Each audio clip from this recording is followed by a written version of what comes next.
The homeless population in the United States is on the rise for the first time since the Great Recession. New York City's homeless population rose 4% this year in 2017. Several cities on the West Coast, including Seattle, Portland, San Diego, and Sacramento, all reported surges in people living on the streets. RT's Natasha Sweatte has more. It's arguably one of the worst man-made disasters in a first-world country. Even though millions are being spent to combat the issue of homelessness in the U.S., those in the middle of the crisis say the numbers are only growing. We've never seen anything like this. Driving through the streets of Los Angeles, it's hard to ignore one of the country's worst homeless populations. It's like a FEMA-like Red Cross disaster, and it needs to be treated as such. Andy Bales, CEO of the Union Rescue Mission, has been working with those without a home for nearly 30 years.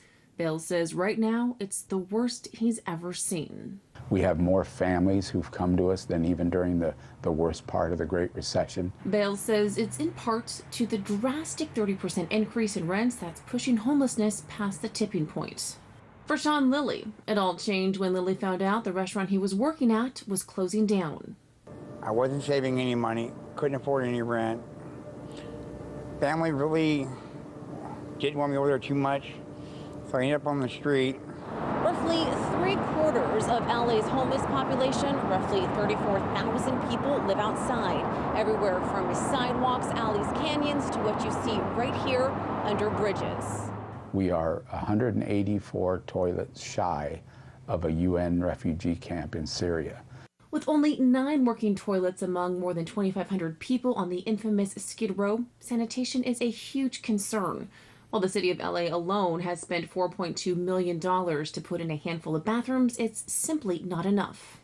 Came in contact with feces on the sidewalk, and I contracted flesh-eating E. coli, strep, and staph.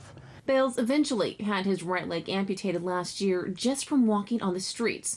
This led the city of Los Angeles to declare a state of emergency, but it still hasn't stopped other viruses like hepatitis to plague the homeless population. Drug addiction is also among the main culprits as to why some don't get off the streets. The bad part is, I got here April the 6th. From April through October, in the program, I was still getting loaded. Lilly was one of the lucky ones. His relapse while staying at the Union Rescue Mission led him to get the help he needed. Now he's been clean for a year, working as an apprentice at the shelter. I would hope that we do it just because of our hearts. We will not allow somebody to be devastated by homelessness, but if it takes a law, then we need to pass a law. Bales says with more than 1,000 sex offenders on Skid Row alone, they now have women and children sleeping on air mattresses in their chapel.